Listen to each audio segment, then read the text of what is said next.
अस्सलामुअलैकुम students, welcome back to अपना टीचर.com। आज हम जिस टॉपिक पे बात करने जा रहे हैं वो है फैक्टर्स अफेक्टिंग इलास्टिसिटी।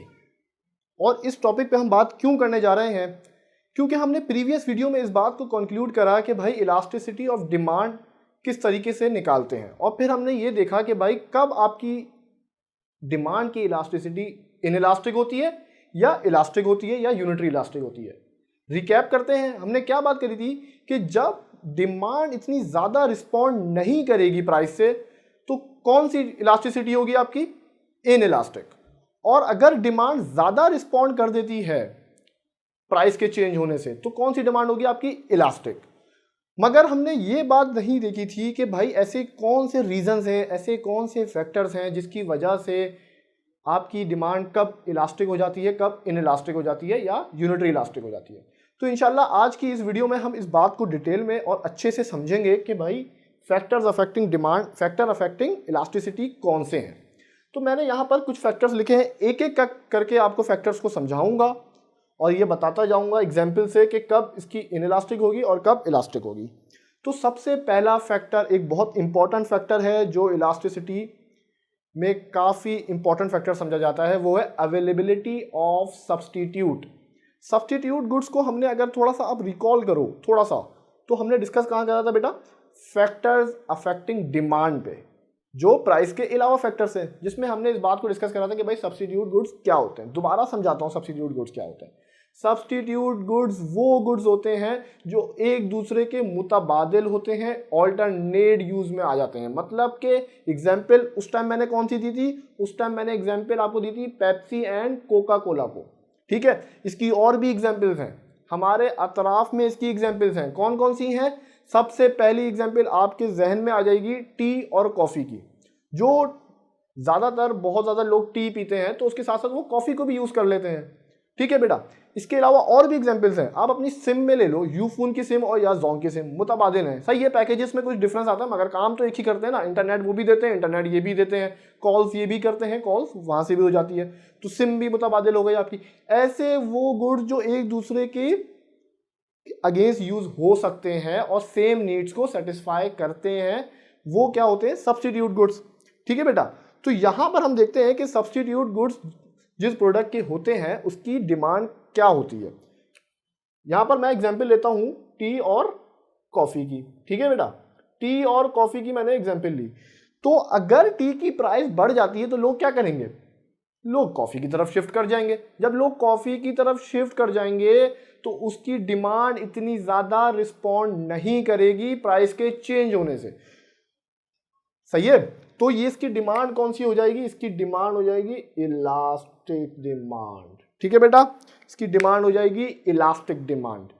इसी तरीके से ऐसे वो गुड्स जिसकी जिसकी जिसकी सब्स्टिट्यूट्स अवेलेबल ही नहीं है, लाइक सॉल्ट बेटा, जो जिसके मुताबिल में आपको यूज ही नहीं कर सकते कुछ और चीज। सॉल्ट की जगह आप चीनी तो नहीं डालोगे अपने खाने में नॉर्मल केस में, तो इसकी डिमांड क्या होगी, इनइलास्टिक। अब क्यों होगी इसकी डिमांड इनइलास्टिक और इलास्टिक, इसको देख लेते हैं। इसलिए होगी भाई कि जब अगर टी की प्राइस बढ़ जाती है तो उसकी डिमांड में क्या होगा, डिमांड इतनी ज्यादा रिस्पॉन्ड नहीं करेगी। लोग क्या करेंगे, लोग किसकी तरफ मूव कर जाएंगे, कॉफी की तरफ मूव कर जाएंगे। तो उसकी जो डिमांड होगी वो इनइलास्टिक होगी। उसकी वजह ये होगी कि उसकी डिमांड इतनी रिस्पॉन्ड नहीं कर रही with respect to change in price, सही है। इसकी डिमांड क्या कर रही है, ज्यादा रिस्पॉन्ड कर रही है with respect to change in price, तो उसकी डिमांड क्या होगी, इलास्टिक डिमांड। मतलब सॉल्ट, अगर सॉल्ट की प्राइस बढ़ जाती है, सॉल्ट की प्राइस बेटा अगर बढ़ जाती है तो आप फिर भी उसकी डिमांड में कमी नहीं करोगे। क्यों, क्योंकि वो एक बहुत बहुत बहुत ज्यादा यूज करने वाली चीज है खानों में। इसके अलावा उसके कोई सब्स्टिट्यूट है भी नहीं, आप किसी और तरफ मूव कर ही नहीं सकते। तो आपने क्या करना है, आप क्या करोगे, उसकी प्राइस बढ़ रही है, आप फिर भी उसकी क्वांटिटी में कमी नहीं करोगे, तो उसकी डिमांड क्या होगी, उसकी डिमांड होगी इनइलास्टिक। सिंपल सी बात है, अगर अगर अगर सब्स्टिट्यूट गुड्स ज्यादा हैं तो डिमांड क्या होगी, डिमांड होगी elastic. More will be the substitute goods, elasticity demand उतनी ज्यादा होगी। समझ रहे हो मेरी बच्चा?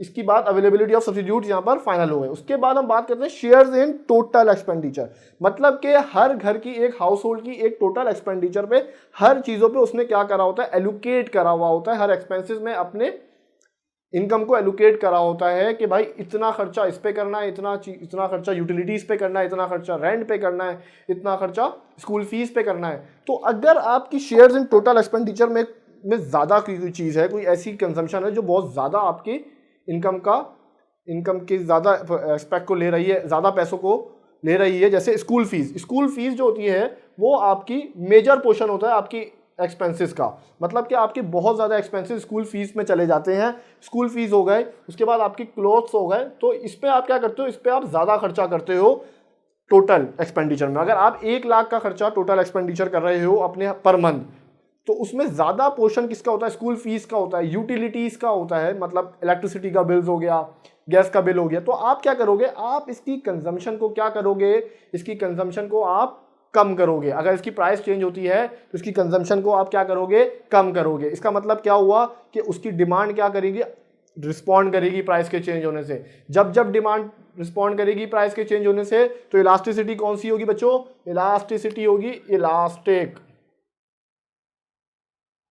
ठीक है, मतलब कि आपके टोटल पूरे महीने के खर्चे के टोटल एलोकेशन, जो पोर्शन है वो ज़्यादा लगता है स्कूल फीस पे। तो इसलिए अगर उसकी प्राइस चेंज होती है, उसकी प्राइस बढ़ जाती है, तो आप क्या करोगे, उसकी डिमांड में कमी कर दोगे। आप क्या करोगे, आप कोशिश करोगे कि यार स्कूल चेंज कर दूं, या इलेक्ट्रिसिटी की कंजम्पशन को कम करूं, एसी कम चलाओगे घर के, गैस को कम यूज़ करोगे, जनरेटर कम चलाओगे गैस पे। क्यों? क्योंकि गैस की प्राइस बढ़ गई है, तो उसकी डिमांड को क्या करोगे, रिस्पॉन्स ज़्यादा करेगी डिमांड, सिंपल सी बात है। और इसी तरीके से ऐसे वो खर्चे, ऐसे टोटल एक्सपेंडिचर के जो बहुत कम पोर्शन लेते हैं, जैसे कि घर में आपकी माचिस का बॉक्स आता है, वो क्या करता है, वो मुश्किल से आपके टोटल एक्सपेंडिचर का 0.1% होता हो। मैच बॉक्स मुश्किल से 0.1% होता होगा, तो उसकी डिमांड क्या होगी, इन इलास्टिक डिमांड होगी। क्यों बेटा उसकी डिमांड इन इलास्टिक होगी, क्योंकि उसकी डिमांड इन इलास्टिक इस वजह से होगी कि भाई उसकी प्राइस अगर चेंज भी हो जाएगी तो उसकी क्वांटिटी आप वैसी एक तो कम यूज़ करते हो उसकी क्वांटिटी, इसके अलावा उसकी क्वांटिटी इतनी ज़्यादा मतलब उसकी प्राइस इतनी ज़्यादा बढ़ेगी नहीं, और वो एक्सपेंडिचर का बहुत 0.1% है। तो उसकी प्राइस अगर चेंज हो जाती है तो कोई मसला नहीं है, तो आप उसकी क्वांटिटी में कमी नहीं करोगे, उसकी क्वांटिटी इतनी ज़्यादा रिस्पॉन्ड नहीं करेगी, तो उसकी डिमांड कौन सी होगी, वो होगी इन इलास्टिक डिमांड। ठीक है, अब हम बात करते हैं, 2 फैक्टर्स हमने समझे, एक सब्स्टिट्यूट क्यों समझा और एक शेयर्स इन टोटल एक्सपेंडिचर। हम तीसरी पे बात करने जा रहे हैं, वो नंबर ऑफ यूजेस। ऐसे वो प्रोडक्ट जो बहुत ज़्यादा जिसके यूजेस होते हैं, तो उसकी डिमांड कौन सी होती है। जैसे कि इसकी सबसे बड़ी एग्जांपल हमारे पास है, वो है मिल्क की, दूध की एग्जांपल, मिल्क क्या होता है, मिल्क की बहुत सारे यूजेस हैं। लाइक मिल्क से आप, एक तो मिल्क सिंपल रॉ फॉर्म में आप यूज़ करते हो पीने के लिए, उसके अलावा उसकी और क्या यूज़ है, दही के यूज़ आता है। जब मिल्क की कीमत बढ़ती है तो दही की कीमत भी बढ़ जाती है। ठीक है, इसके अलावा और क्या कौन से यूजेस हैं इसके अलावा, इसका एक और मिल्क के लस्सी के यूज़ पे आता है, चाय में भी आप दूध को यूज़ कर सकते हो, कॉफ़ी में इसको यूज़ कर सकते हो। तो आपके बहुत ज़्यादा यूजेस हैं। जिस प्रोडक्ट के बहुत ज़्यादा यूजेस होते हैं, तो उसकी अगर प्राइस चेंज होती है ना बेटा, तो क्या करोगे, उसकी डिमांड में इतनी ज़्यादा कमी नहीं करोगे, आप उसकी इतनी रिस्पॉन्ड नहीं करोगे, उसकी डिमांड इतनी ज़्यादा कम नहीं करोगे, क्योंकि उसके मल्टीपल यूजेस हैं, बहुत ज़्यादा यूजेस हैं। तो इसकी डिमांड बेटा क्या कंक्लूड करी हमने, इसकी डिमांड होगी इलास्टिक डिमांड, मतलब कि डिमांड इतनी ज़्यादा रिस्पॉन्ड नहीं करेगी प्राइस के चेंज होने से। दूसरी बात, ऐसे वो प्रोडक्ट जिसके बहुत ही क्या होगा, बहुत ही कम यूज है। लाइक पेंसिल के यूजेस जो हैं वो कम है, मतलब कि वो उसके सिर्फ एक ही यूज़ होता है, वो लिखने के लिए बच्चे भी बड़े भी उसको यूज़ करते हैं, मगर कि उसकी डिमांड जो है वो इतनी ज़्यादा रिस्पॉन्ड नहीं करेगी प्राइस के चेंज होने से। तो उसकी डिमांड क्या हो गई, इनइलास्टिक डिमांड। इस पे हमने बात करी कि भाई अगर मिल्क की प्राइस बढ़ती है तो उसकी डिमांड क्या हो जाएगी, उसकी डिमांड जो है वो रिस्पॉन्ड करेगी, क्योंकि उसकी डिमांड जो उसके नंबर ऑफ यूजेस बहुत ज़्यादा हैं, तो वो क्या होगा, इलास्टिक डिमांड। और इसमें इतना ज़्यादा रिस्पॉन्ड नहीं करेगी, आपकी डिमांड इतनी कम नहीं होगी, क्योंकि नंबर ऑफ यूजेस कम है। इसमें क्या करोगे, आप कुछ यूजेस को कम कर दोगे। ठीक है भाई, ये दो बातें हो गई। उसके बाद अब हम बात करते हैं नेचर ऑफ कमोडिटी में। नेचर ऑफ कमोडिटीज़ क्या होती हैं, मतलब कि कुछ ऐसी कमोडिटीज़, ऐसे गुड्स जो बहुत ज़रूरी होते हैं, नेसेसिटीज़ में जो आते हैं, जो बहुत ज़रूरी होते हैं, ठीक है बेटा, उसकी डिमांड किस तरीके से रिस्पॉन्ड करेगी और इसकी डिमांड किस तरीके से रिस्पॉन्ड करेगी। नेसेसिटीज़ गुड्स जो होते हैं वो आपकी बहुत ज़्यादा ज़रूरी गुड्स जो होते हैं, लाइक इसमें सबसे पहली एग्जांपल मैं आपको दे दूंगा नेसेसिटी गुड में आपकी मेडिसिन्स या क्लॉथ्स या फूड ले लो, इसमें बेस्ट एग्जांपल फूड भी होती है इसमें, क्योंकि मेडिसिन की इतनी ज़रूरत ना हो फूड की, फिर भी हर घर में ही सब कुछ यूज़ होती है। मैं सिंपल फूड की बात कर रहा हूँ, लग्जरी फूड की बात नहीं कर रहा कि KFC और मैकडोनल्ड्स उसकी बात। तो इसकी अगर इसकी प्राइस भी चेंज होती है ना तो आपकी डिमांड इतनी रिस्पॉन्ड नहीं करेगी, ठीक है, आपकी डिमांड थोड़ा सा रिस्पॉन्ड करेगी। तो इसकी डिमांड क्या होगी, इसकी डिमांड होगी हमेशा इनइलास्टिक। जो गुड आपके नेसेसिटीज़ में आते हैं उनकी डिमांड हमेशा होगी इनइलास्टिक। बेटा याद रखना, जो गुड आपकी नेसेसिटीज़ में आती है उसकी डिमांड होगी इनइलास्टिक। और जो लग्जरी गुड्स होते हैं जो आउट ऑफ द बॉक्स आपको यूज़ करने होते हैं, लाइक इसमें बात करूँ कार की, अगर कार की प्राइस चेंज होती है, कार की प्राइस बढ़ जाती है, तो आप क्या करोगे, इसकी कंजम्पशन को थोड़ा कम करोगे, कंजम्पशन को ज़्यादा ही कम कर दोगे अगर प्राइस बढ़ जाएगी। क्यों, क्योंकि वो आपके लग्जरी गुड्स में आते हैं, वो आपके आउट ऑफ द बॉक्स हैं आपकी।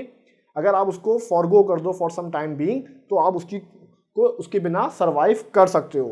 तो ये होगी इसकी डिमांड आपकी इलास्टिक, मतलब कि रिस्पॉन्सिवनेस ज़्यादा है, इसमें रिस्पॉन्सिवनेस कम है, ठीक है बेटा। ये बात कर ली हमने नेचर ऑफ कमोडिटी में। अब हम बात करते हैं टाइम पीरियड में। ऐसे गुड्स जो आपको बिल्कुल अभी चाहिए, शॉर्ट रन पे चाहिए, बहुत बिल्कुल अभी चाहिए, तो वो क्या होंगे, वो टाइम पीरियड उसका जितना लिमिटेड है इसका ज़्यादा है। जैसे आप फर्ज करो इसमें टाइम पीरियड है फूड, इसमें हम ले लेते हैं फूड की एग्जाम्पल बेटा, और इसमें हम ले लेते हैं लॉन्ग में हाउस। अगर आप अभी रेंट के घर पे रह रहे हो और आपको अपना घर खरीदना है, ठीक है, तो अगर उसकी प्राइस ज़्यादा हो जाती है तो आप क्या करोगे, इसको बोलोगे आप चलो यार बाद में ले लेंगे, ठीक है, क्योंकि यार अभी तो काम चल रहा है ना रेंट के घर से, चलो फिर उसको बाद में ले लेते। तो इसकी डिमांड क्या होगी, इलास्टिक डिमांड होगी। और इसकी कौन सी होगी, इनइलास्टिक, क्योंकि फूड तो यार अभी ही चाहिए भाई, इसको यूज़ अभी ही करना है। तो इसकी डिमांड कौन सी होगी, इनइलास्टिक, जो अभी चाहिए उसकी इनइलास्टिक, जिसको आप कुछ टाइम बीइंग के लिए 1 साल के लिए 2 साल के लिए छोड़ सकते हो। लाइक आपको पता है स्टेट जगह पे स्टेट जो मार्केट है स्टेट एजेंसी वालों की और स्टेट की मार्केट है वो ऊपर नीचे होती रहती है। आप देखते हो यार इनकी मार्केट अभी बहुत ऊपर है, तो आप बोलते हो यार चलो 1 साल इतना सब्र कर लिया तो 1 साल और सब्र कर लेते हैं, ये नॉर्मली होता है। तो उसमें क्या होता है, उसकी डिमांड इलास्टिक होती है, क्योंकि प्राइस के चेंज होने से डिमांड ज़्यादा रिस्पॉन्ड कर रही है और इसके प्राइस के चेंज होने से डिमांड कम रिस्पॉन्ड कर रही है, ये होगी इनइलास्टिक। अब लास्ट बात करते हैं, सारी बातों को हमने डिस्कस कर लिया, लास्ट बात करते हैं वो है कंज्यूमर प्रेफरेंसेस। मतलब कि कुछ टेस्ट डेवलप हो जाता है लोगों का कुछ माइंड सेट डेवलप हो जाता है। तो उसमें क्या होता है कि अगर कंज्यूमर प्रेफरेंसेस अच्छा है, ज़्यादा है, मतलब लोग कंज्यूमर चाह रहा है कि इस चीज़ को ज़्यादा उसका टेस्ट लग गया है, तो वो क्या करता है, उसकी प्राइस के चेंज होने से उस इर्रिस्पेक्टिव होती है, मतलब प्राइस उसका चेंज हो भी जाए तो वो इतना रिस्पॉन्ड नहीं करता। तो जब रिस्पॉन्ड नहीं करता उसकी डिमांड कौन सी होगी, डिमांड इनइलास्टिक होगी बेटा, मैंने आपको बता दिया डिमांड इसकी क्या होगी, इनइलास्टिक, ठीक है। और अगर रिस्पॉन्ड करता, ऐसी कौन सी चीज़ें हैं जिसमें वो बोलता है कि यार चलो यार बाद में कर लेंगे, उतना प्रेफरेंसेस नहीं देता, उसको टेस्ट उस चीज़ का डेवलप नहीं होता या उसका आदी नहीं हुआ होता, तो आप क्या करते हो, उसकी डिमांड क्या होगी, इलास्टिक होगी। क्यों, क्योंकि अगर उसकी प्राइस चेंज भी हो जाती है तो वो ज़्यादा रिस्पॉन्ड करेगा, इसमें इतना ज़्यादा रिस्पॉन्ड नहीं करेगा, इसमें ज़्यादा रिस्पॉन्ड करेगा, तो उसकी क्या हो जाएगी, इलास्टिक। अब इसकी एग्जाम्पल देख लो, एग्जाम्पल क्या होगी इसकी एग्जाम्पल, सबसे पहली एग्जाम्पल इसकी बता रहा हूँ कि अगर कंज्यूमर प्रेफरेंस डेवलप हो गया है, कंज्यूमर किसी चीज़ का आदी हो गया है, वो चाहता है कि उसको खरीदे और उसको उसकी क्या एक तरीके से लत लग गई है कि उस चीज़ की, तो वो क्या करेगा, उसकी प्राइस चेंज भी हो जाएगी फिर भी इतना रिस्पॉन्ड नहीं करेगा, तो उसकी डिमांड कौन सी होगी, उसकी डिमांड होगी इनइलास्टिक, डिमांड इनइलास्टिक होगी। और उसकी एग्जाम्पल मैं लिखने जा रहा हूँ, उसकी एग्जाम्पल होगी आपकी, उसकी एग्जाम्पल आप अगर इनइलास्टिक उसकी ले लो आप एग्जाम्पल कंज्यूमर प्रेफरेंसेस में, सबसे पहली एग्जाम्पल सिगरेट की ले लो आप, चलो सिगरेट की एग्जाम्पल ले लेते हैं। अब अगर कंज्यूमर को उसका टेस्ट डेवलप हो गया ना, तो सिगरेट की जितनी भी प्राइस बढ़ जाए ना तब भी उसकी डिमांड कम ही रहेगी, उसकी डिमांड को वो उतनी ही रहेगी या थोड़ी बहुत कम करेगी, पहले ज़्यादा ले रहा था अब कम लेगा। उसी तरीके से कंज्यूमर प्रेफरेंसेस, कंज्यूमर किसी चीज़ को प्रेफर नहीं कर रहा खरीदने को, मतलब इतना ज़्यादा उसका आदी नहीं बना है अब तक, इसमें सबसे इसकी एग्जांपल क्या होगी, सिनेमा में मूवी देखने जा रहे हो आप, तो अगर टिकट आपके महंगे हो गए तो आप क्या करोगे, आप उसकी डिमांड को ज़्यादा रिस्पॉन्ड करोगे, आप उसकी डिमांड को कम कर दोगे, इलास्टिक डिमांड है इसकी। तो ये हमने सारे फैक्टर्स को यहाँ पर देखा, समझा कि कब कब किस किस फैक्टर्स पे डिमांड इलास्टिक होती है, कब इनइलास्टिक होती है। अब हम इंशाल्लाह बात करेंगे अपने 2 मेथड्स मजीद जो रह गए हैं उसमें, इंशाल्लाह इनकम इलास्टिसिटी और cross price elasticity of demand में। मिलते हैं इंशाल्लाह अपने नेक्स्ट वीडियो में। अपना बहुत ख्याल रखिएगा। Thank you so much.